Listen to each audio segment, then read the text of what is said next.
අද අපි කැහි පිත්තන් කොළ වලින් ජෙලි එකක් හදාගමු. මෙන්න මේ තියෙන්නේ කැහි පිත්තන් කොළ. හොඳට කැහි පිත්තන් කොළ සෝදලා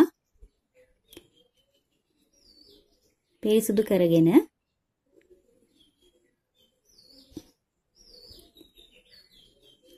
බෙන්ඩ ජායකට වතුර ටිකකුත් දාලා ඒ කොළ ටිකක් දානවා.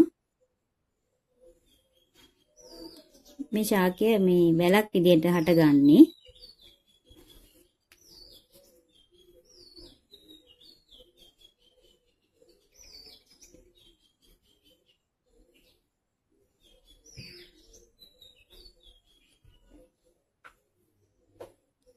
ඊට පස්සේ අපි මේ ටික හොඳින් බ්ලෙන්ඩ් කරගමු.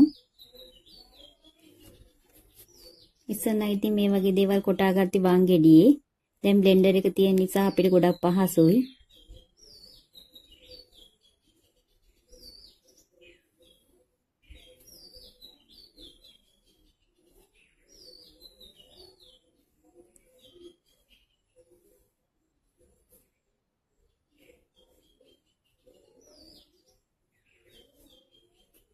මේ බලන්න දැන් හොඳට කෙටිලා තියෙන්නේ.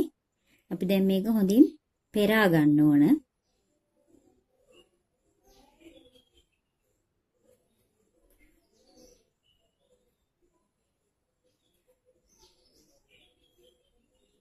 දැක්කද පෙරා ගන්නකොටම මේ ජෙලි එක සෙට් වෙලා.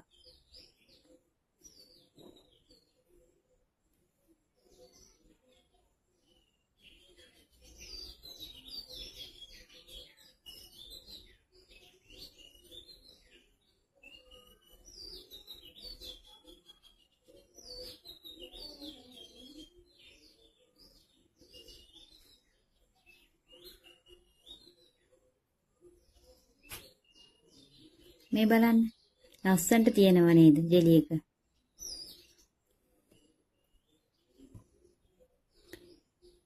අපිට පුළුවන් මේ අවස්ථාවේ සීනි එකතු කරගන්න. කැමති නම් මේ දැන් එකතු කරගන්නත් පුළුවන්. නැත්තම් මේ ජෙලි එක සෙට් වුණාට පස්සේ මේ අපි කන්න ගන්න වෙලාවට සීනි එකතු කරගන්නත් පුළුවන්. ගොඩක්ම සීනි දා ගන්නත් එපා.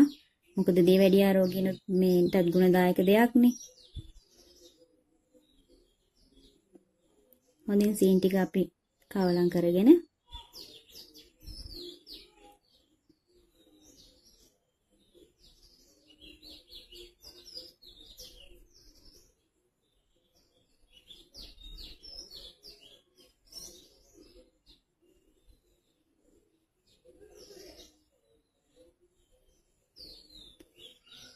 මේක වහලා මේ පැය දෙකක් විතර තියෙනවා. ශීතකරණේ තියන්න අවශ්‍ය වෙන්නේ නැහැ.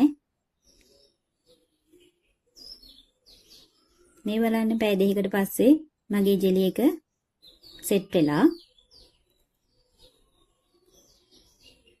කිසිම රසකාරකයකුත් නැහැ. ගොඩාක් ගුණදායකයි. මේ බලන්න මම ඒක අනිත් පැත්ත ගහගත්තා.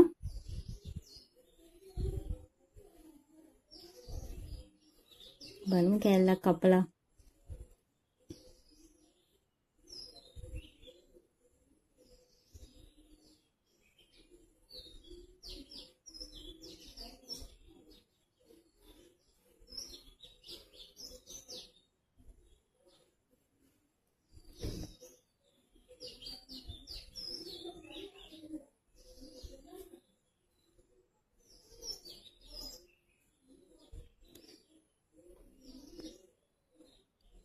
රස බලමු.